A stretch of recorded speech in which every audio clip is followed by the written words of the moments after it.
لله رب العالمين والعاقبة للمتقين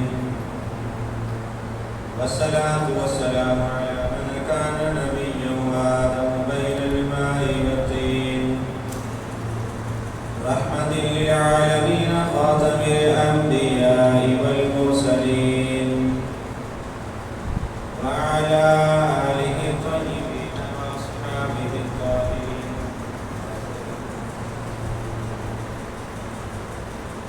قال الله تبارك وتعالى في القرآن المجيد والفرقان الحميد: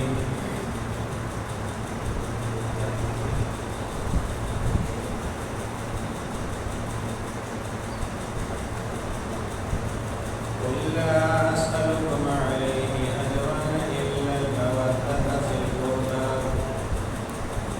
صدق الله العظيم وصدق رسوله النبي الكريم الأمين. رب اشرح لي صدري ويسر لي أمري واحلل عقدة من لساني يفقهوا قولي. مولاي صل وسلم دائما أبدا على حبيبك خير الخلق كلهم. بلغ العلا بكماله كشف الدجى بجماله حسنت جميع خصاله صلوا عليه وآله. إن الله وملائكته يصلون على النبي يا أيها الذين آمنوا صلوا عليه وسلموا تسليما.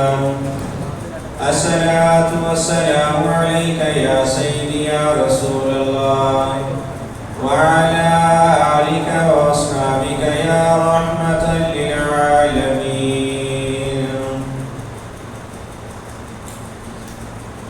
بلغ العلا بكماله كشف الدجى بجماله حسنت جميع خصاله صلوا عليه وآله. صلوا عليه وآله.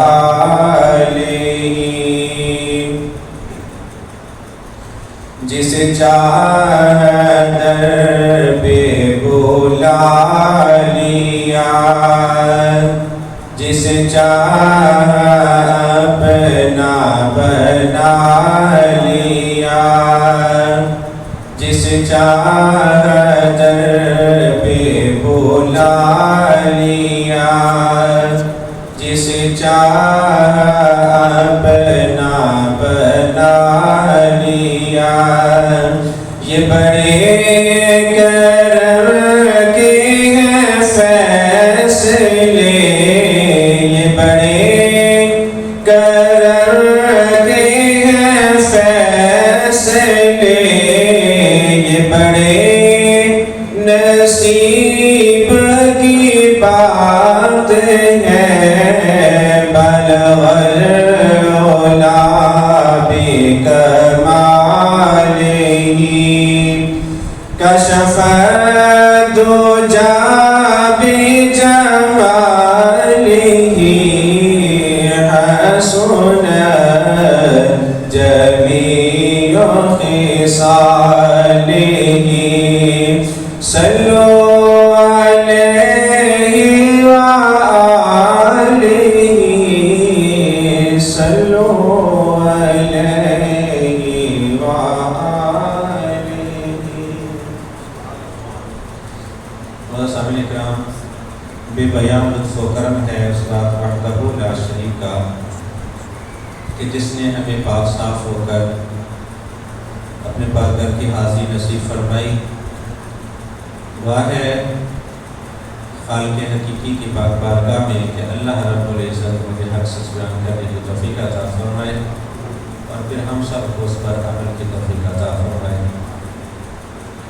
جیسا کہ سب جانتے ہیں کہ موضوع شہادت امام حسین علیہ الصلوۃ والسلام اور آپ کے دیگر ساتھی جو ہیں ان کا ذکر انشاءاللہ اسی موضوع پر بات ہوگی۔ آپ دیکھیں کہ آج کے ماحول میں اگر کسی کے سامنے ظلم ہو رہا ہو تو بندہ چپ رہتا ہے کہ جس پہ ہو رہا ہے وہ جانے، اور بہترین بات تو ہمارے منہ کے اندر یہ ہوتی ہے نا کہ یار اللہ پوچھ لے گا۔ بہترین بات ہمیں کیا ملی ہوئی ہے وہ یہ ہے کہ اللہ خود ہی پوچھ لے گا، اس کا حساب ہو ہی جانا ہے۔ تو یہاں پہ ایک حدیث مبارکہ ہے بنی اسرائیل میں اللہ رب العزت نے انبیاء کو بھی مبعوث فرمایا، ان پر مسائل کو بھی جاری کیا۔ تو ایک مرتبہ یوں ہوا کہ انہوں نے اللہ رب العزت کی نافرمانی میں حادی کر دی، تو اللہ رب العزت نے حضرت جبریل امین کو حکم دیا کہ جبریل جا فلاں بستی ہے، فلاں شہر ہے، اس پر عذاب نازل کرنا ہے۔ پروردگار عذاب کیا ہے؟ فرمایا اس بستی کو اٹھا، زمین بھی ہو، گھر بھی ہو، ان کی کھیتیاں بھی ہوں، جو کچھ ہے وہ سارے کا سارا اٹھا لے، اٹھا کر زمین کو آسمان کی طرف لے آ۔ جبریل امین نے اٹھایا بستی کو اپنے ہاتھ کے ساتھ۔ جبریل امین کے ہاتھ کی طاقت کے کیا کہنے، لیکن جبریل بھی جن کے قدموں کو چومتا ہو پھر ان کی طاقت کے کیا کہنے، اور پھر جن کے قدموں کو جبریل چومتا ہو ان کی زبان کو جس نے چوسا ہو پھر ان کی طاقت کے کیا کہنے۔ جبریل امین نے اٹھایا آسمان کی بلندیوں پر، اے پروردگار اٹھا لیا ہے۔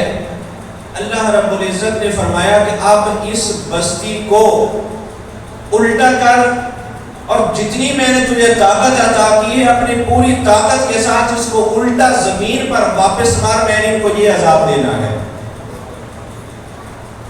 ٹھیک ہے جبریل امین حکم پیرا ہوتے ہیں، لیکن پروردگار ایک عرض ہے کہ چلو باقیوں کے لیے تو عذاب جو نافرمان ہے، لیکن ایک بندہ ایسا بھی ہے کہ لمحہ بھر کے لیے بھی اس نے تیری نافرمانی نہیں کی، لمحہ بھر کے لیے بھی اس نے تیری نافرمانی نہیں کی۔ اے پروردگار اس کو اصلاح کرنا چاہیے، اس کو نکالنا چاہیے اس بستی سے، اس پر عذاب نہیں آنا چاہیے۔ یہ اللہ رب العزت کو مشورہ نہیں بلکہ اللہ رب العزت کی بارگاہ سے حکمت جاننے کے لیے جبریل امین عرض کر رہے ہیں پروردگار ایک بندہ ایسا ہے لمحہ برابر کے لیے اس نے لمحہ بھر کے لیے تیری نافرمانی نہیں کی، اے پروردگار اس پر بھی عذاب نازل کرنا ہے۔ اللہ رب العزت نے فرمایا اس پر بھی عذاب، جیسے باقیوں پر ویسے ہی اس پر۔ اے پروردگار پھر نافرمان میں اور فرما بردار میں فرق کیا ہوا؟ جب عذاب سبھی پر برابر کا تو فرما بردار اور نافرمان میں فرق کیا؟ اللہ رب العزت نے فرمایا کہ جب باقی لوگ نافرمانی کر رہے تھے تو اس نے ان کو روکا نہیں،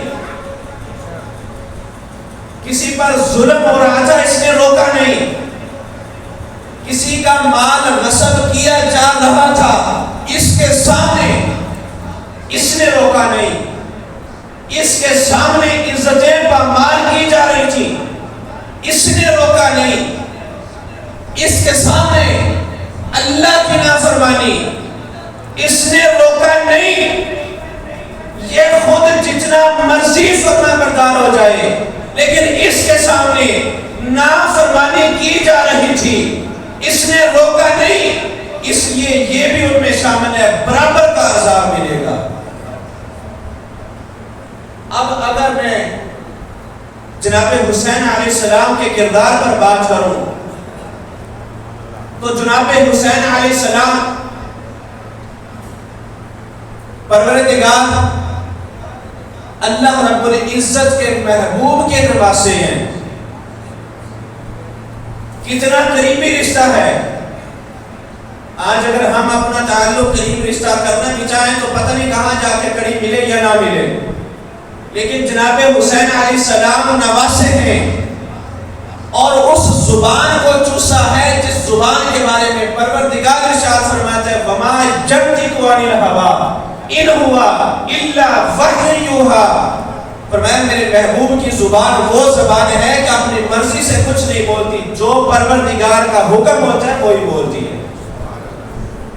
اس زبان کو چوسنے والے جناب حسین علیہ السلام پھر کیسے خاموش رہ سکتے ہیں جبکہ انہوں نے حدیث مبارکہ بھی سنی، خود رسول کا فرمان بھی سنا کہ سامنے ظلم ہو رہا ہے، روکو، جتنی طاقت رکھتے ہو، زبان سے روک سکتے ہو زبان سے روکو، فرمایا ہاتھ سے روک سکتے ہو ہاتھ سے روکو، اتنا بھی نہیں کر سکتے تو کم از کم اس کو اپنے دل کے اندر برا ضرور جانا۔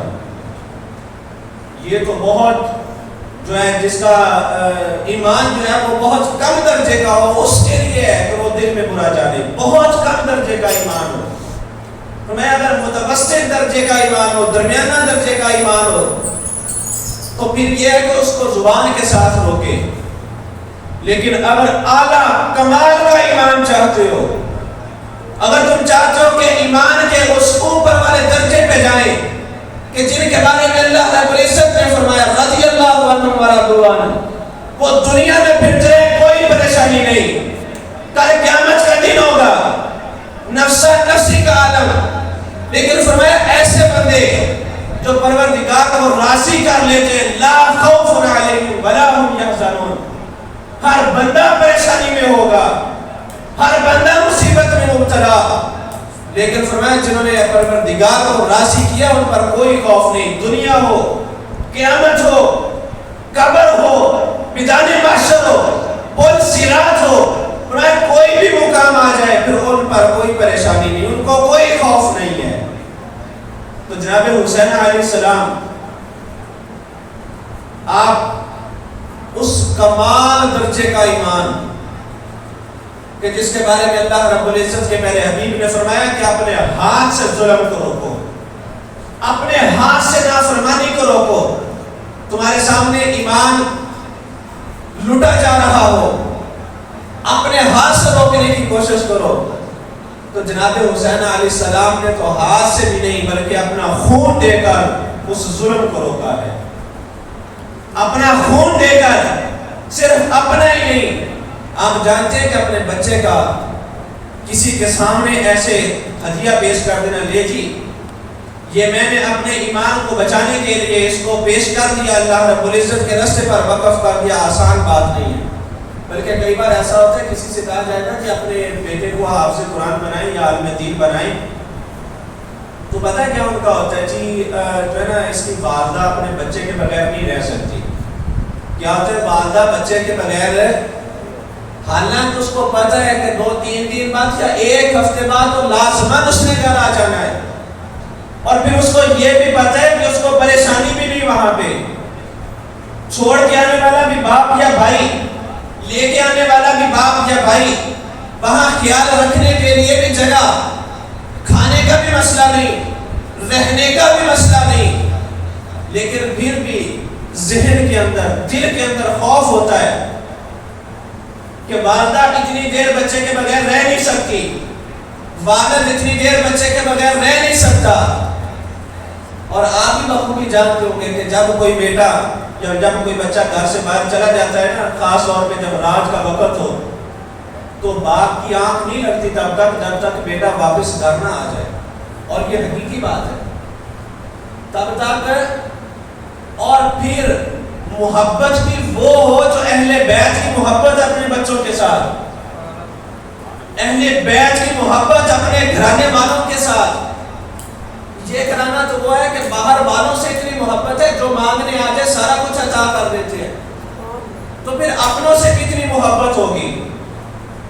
اب اتنی محبت رکھنے والے، اتنا پیار آپس میں کرنے والے، اب ان کے سامنے جب ایمان لوٹا جا رہا ہو تو وہ کیسے خاموش رہ سکتے ہیں؟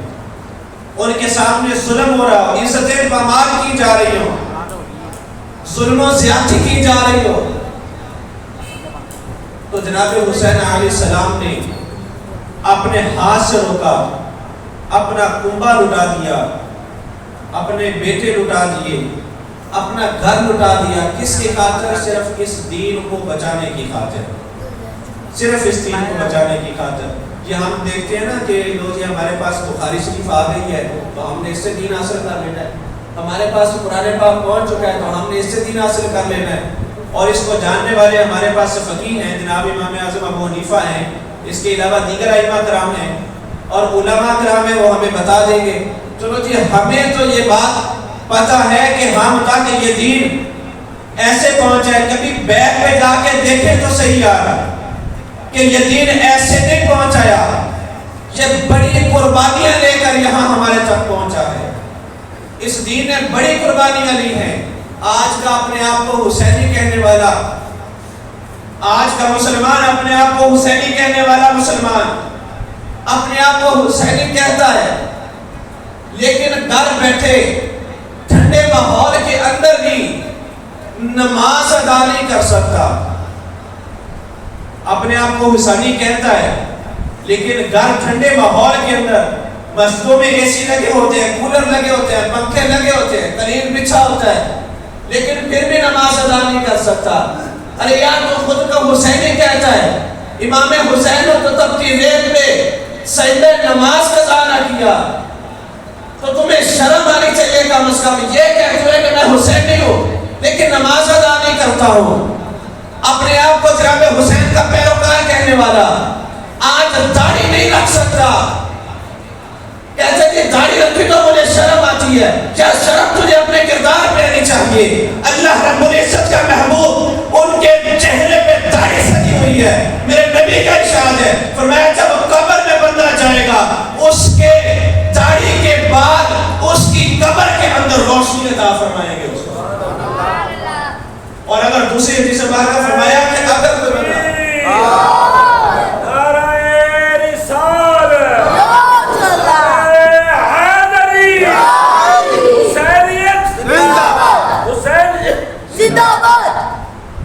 میرے نبی کا ارشاد ہے, فرمایا کہ اگر کوئی بندہ داڑھی رکھے اور اس کی داڑھی میں ایک سفید بال آ جائے, ایک سفید بال, چاہے عمر کے تقاضے کے مطابق آئے گا تو صحیح نا, فرمایا کہ صرف ایک بال سفید آ جائے, اللہ رب العزت فرشتوں کو حکم دیتا ہے, اے میرے فرشتوں یہ بندہ میری نافرمانی کر بیٹھے, اس پر ندامت ہو جائے, اس کو نادم ہو جائے, شرمندہ ہو جائے. فرمایا اے فرشتوں اس کا گناہ نہیں لکھنا بلکہ اس کے گناہ کو نیکی میں تبدیل کر دینا ہے. اے پروردگار ایسا کیوں؟ فرمایا مجھے حیا کی ہے کہ ایک میرا بندہ میری فرما برداری کرتے کرتے, اس نے فرما برداری کرتے کرتے اپنی عمر گزار لی, داڑھی رکھی, میرے محبوب کی سنت, اب اس کے اندر ایک سفید بال آ گیا. فرمایا مجھے حیا آتی ہے کہ میں اس کے گناہ کو گناہ لکھوں.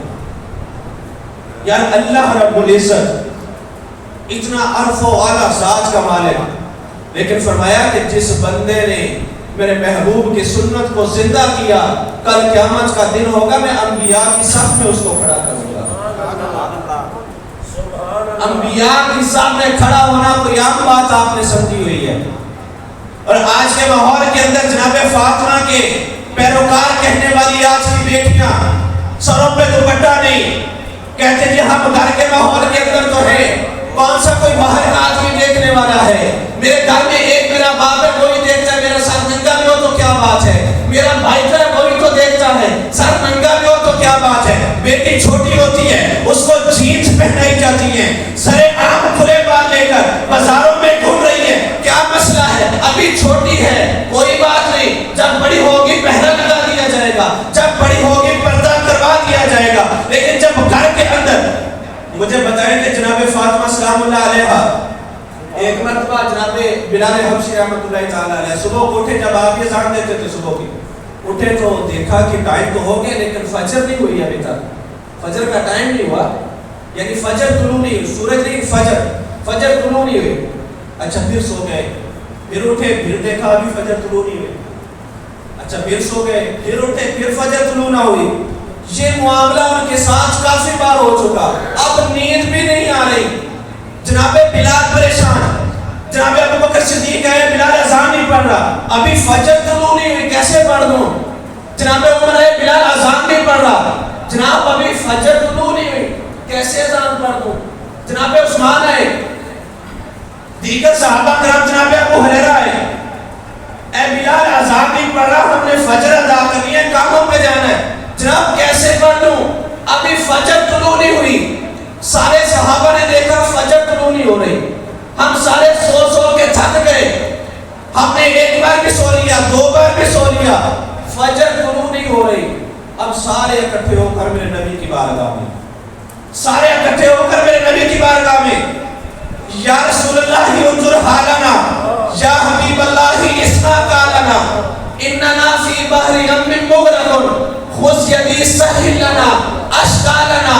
اے یا رسول اللہ صلی اللہ علیہ وسلم، اے سارے نبی، ہم پر فجر طلوع نہیں ہو رہی، ہم نے ایک بار سو لیا، دو بار سو لیا، جناب بلال فرماتے ہیں جناب ایسے ہو رہا ہے، جناب ابو ہریرہ فرماتے ہیں جناب ایسے ہو رہا ہے، جناب ابو بکر فرماتے ہیں ایسے ہو رہا ہے، جناب عثمان فرماتے ہیں ایسے ہو رہا ہے، جناب عمر فرما رہے ہیں، سارے صحابہ کی جماعت یہ کہہ رہی ہے یا رسول اللہ فجر طلوع نہیں ہو رہی، وجہ کیا ہے؟ حضور فرماتے ہیں اے میرے صحابہ، پریشان میں بھی ہوں، پریشان میں بھی ہوں، فجر طلوع نہیں ہو رہی، یا رسول اللہ کیوں نہیں ہو رہی؟ فرمایا اس لیے نہیں ہو رہی، میری بیٹی کے گھر میں جا کے دیکھو، کہیں اس کے سر کا کوئی بال ننگا نہیں۔ صحابہ فرماتے ہیں جناب بلال کو بیچا، گھر میں دروازے پہ جا کے دستک دی، جناب فاطمہ کے سر کا بال ننگا ہے، جناب فاطمہ کے سر کا بال ننگا ہے۔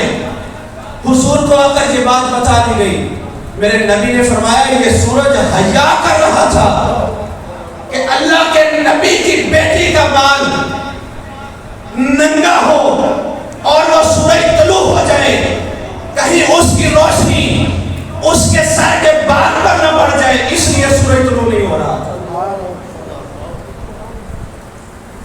یار سورج ہے، آج کہنے والا کہتا ہے میرے گھر میں میرا بھائی تو ہے، کیا بات ہے، سر ننگا بھی ہو جائے گا تو کوئی بات نہیں۔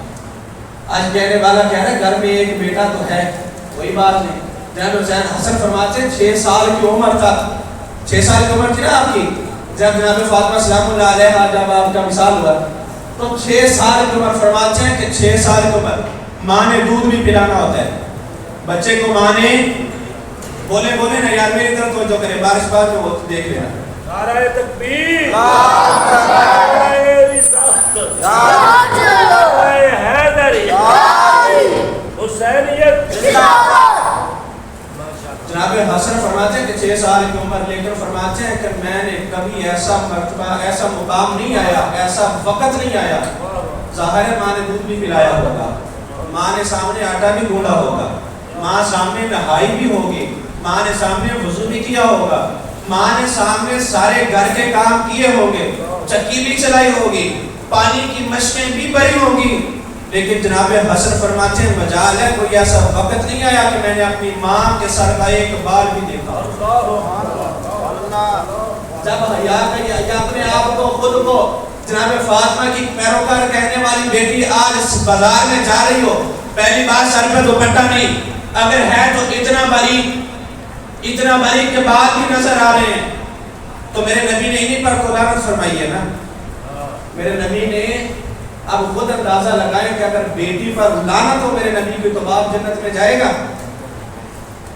بیٹی پر باپ نبی کی لعنت ہو تو باپ کہے میں جنت میں چلے جاؤں گا، لعنت تو بیٹی پہ ہے، بہن پہ لعنت ہو میرے نبی کی تو بھائی کہے میں جنت میں چلا جاؤں گا، والدہ پہ میرے نبی کی لعنت ہو اور بیٹا کہے میرا حسن جیسا حسین جیسا کردار ہو، کیسے ہو سکتا ہے؟ ناچنے والی ماؤں کے بیٹے، ننگے سر رکھنے والی ماؤں کے بیٹے، بے حیا ماؤں کے بیٹے، اپنی خامد کی نافرمان ماؤں کے بیٹے، یہ لگاتار ڈرامے دیکھنے والی، فلمیں دیکھنے والی، گانے سننے والی، گانے گانے والی، ناچنے والی ماؤں کے بیٹے حسن حسین پیدا کرتا ہے۔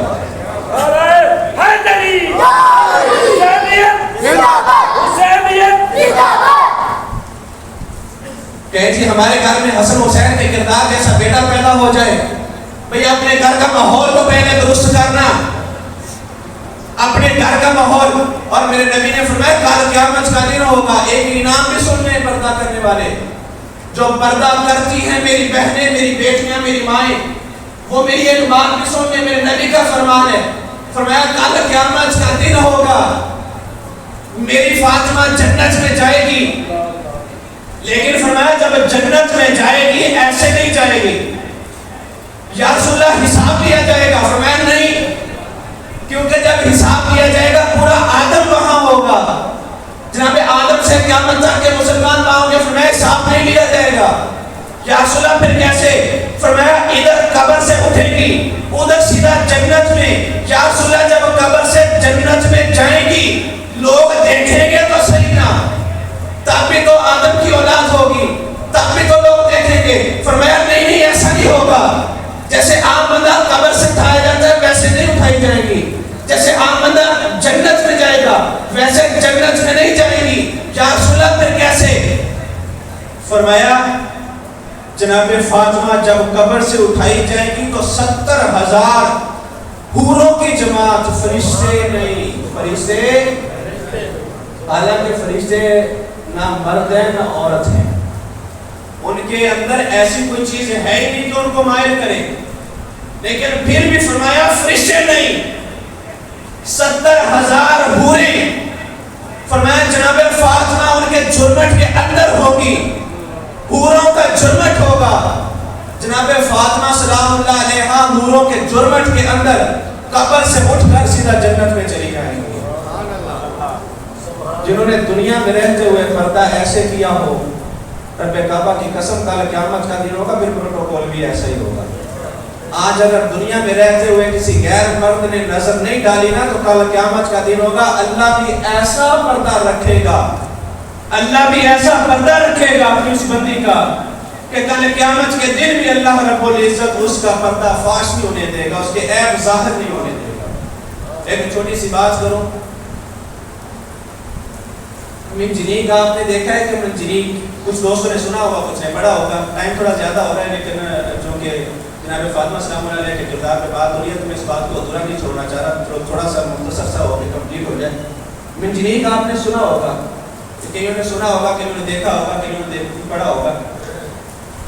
جب جناب ابراہیم علیہ السلام کو آگ میں ڈالنا تھا نا تو آگ اتنی تیز چلائی تھی، اتنی تیز آگ چلائی تھی کہ کوئی قریب نہیں جا سکتا تھا، حتیٰ کہ اتنی تیز آگ تھی کہ اگر کوئی اوپر سے پرندہ بھی گزرتا تھا تو وہ بھی جل کر اس میں آ گرتا تھا، وہ بھی جل کر راکھ ہو جاتا تھا، اتنی تیز آگ تھی۔ لمبی تفسیر کے ساتھ لکڑیاں کیسے جمع کی، کتنی جمع کی، پر اتنی تیز آگ کہ کوئی قریب نہیں جا سکتا تھا۔ جناب ابراہیم علیہ السلام کو اس میں ڈالنا تھا اللہ رب العزت کی حکمت کے ساتھ، تو کیا ہوا کہ کوئی قریب جانے کے لیے تیار نہیں، جا نہیں سکتا، کوئی ایسی چیز پاس نہیں۔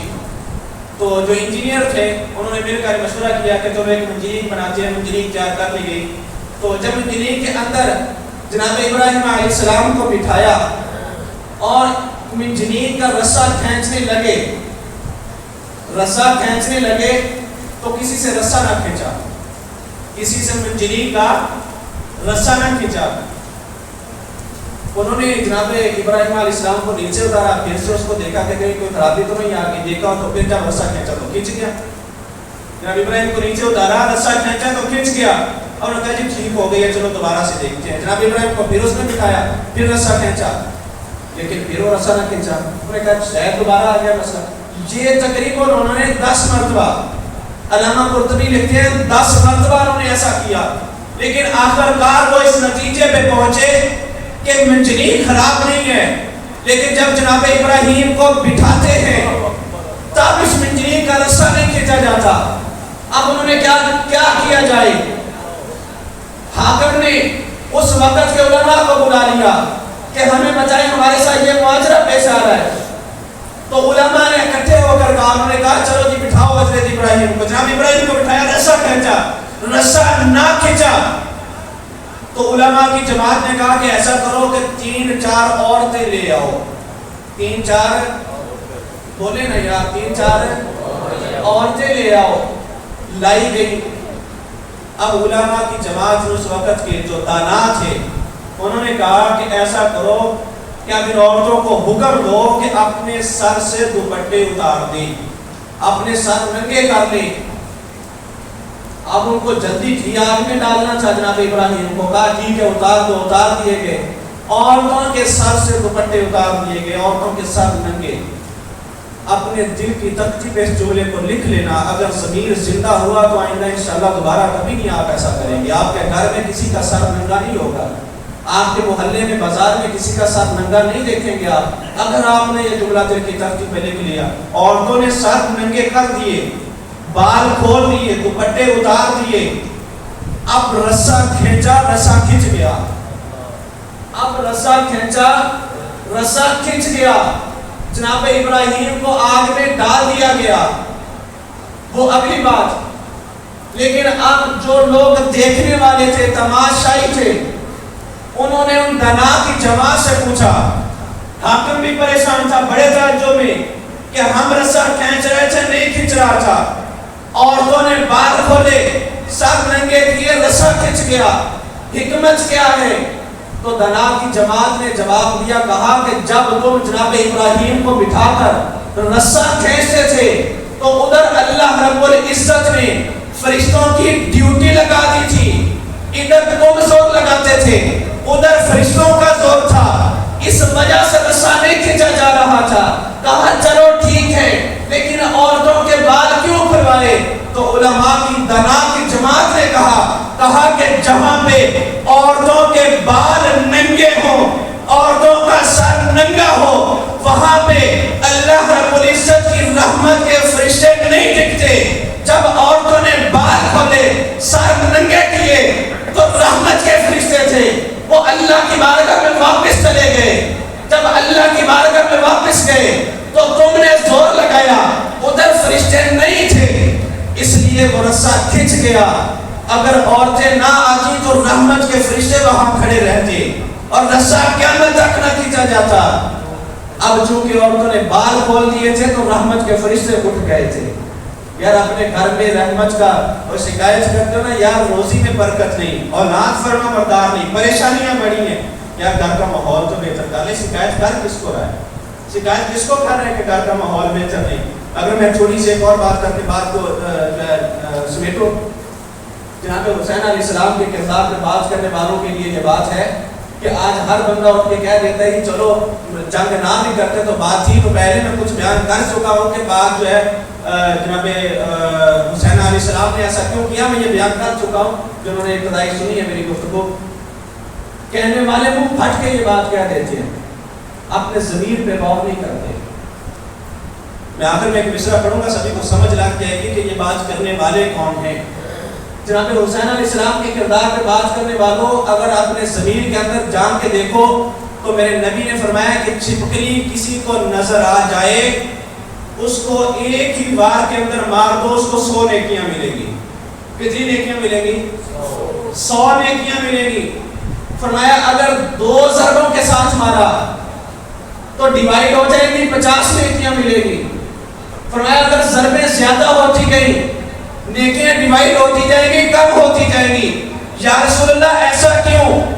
فرمایا کیونکہ اس چھپکلی نے میرے دادا ابراہیم کو جب آگ میں ڈالا گیا تھا، اس نے اس آگ کو پھونکے ماری تھی، تو اس کے سزا کے طور پر اس کو جب دیکھو اتنا بھی ٹائم نہ لگے کہ 2 ضربیں لگانی پڑے، جب دیکھتے جاؤ اسی وقت اس کا قتل کر دو، اسی وقت اس کو مار دو۔ یا جناب ابراہیم کے دادا اگر ان کی گستاخی کرنے والی یہ ایک بے عقل چھپکلی، اس کو مارنے کا یہ حکم ہے کہ اس کو دیکھتے ہی مار دیا جائے، تو جناب حسین حضور کے نواسے ہیں، ان کے کردار پہ بات کرنے والے اگر چھپکلی پھونک مارے اس کو قتل کرنے کا حکم ہے، اور جو میرے نبی کے نواسے کے کردار پہ بات کرنے والا ہو، میری نبی کی شریعت کا مذاق اڑانے والا ہو، بتائیں نا اس بندے کے بارے میں آپ کیا کہیں گے؟ اس بندے کے بارے میں آپ کیا کہیں گے؟ حضور علیہ السلام کے نواسے، میں مصرے کو پڑھ کے اپنی بات کو ختم کروں گا۔ جناب حسین علیہ السلام میدان کربلا میں کھڑے تھے، ادھر کوفی ہے، یزیدی ہیں، ادھر جناب حسین علیہ السلام ہے، اور میرے امام نے درمیان میں ایک لکیر کھینچی، لکیر کھینچی، جو حسینی ہے وہ بات ملائے گا، باقیوں کو کوئی ضرورت نہیں۔ جو حسینی ہے وہ میری بات کے ساتھ بات ملائے گا. جناب حسین نے میرے امام نے لکیر کھینچی. ادھر کوفی کھڑے ہیں, ادھر یزیدی کھڑے ہیں, ادھر میری نبی کی شریعت کا مذاق اڑانے والے, ادھر میرے نبی کی شریعت کے محافظ, ادھر عزتیں لوٹنے والے, ادھر عزتیں بچانے والے, ادھر توحیدی کہنے والے, ادھر توحید بچانے والے. اپنے کردار پہ ذرا غور کر کے دیکھنا کہیں مصرع تجھ میں فٹ تو نہیں آ رہا. میرے امام نے لکیر کھینچی. ادھر یزیدی کھڑے ہیں, ادھر امام کھڑے ہیں, ادھر یزیدی ہیں, ادھر امام ہیں, ادھر یزیدی ہیں, ادھر مسلمان ہیں, ادھر یزیدی ہیں, ادھر مومن ہیں. میرے امام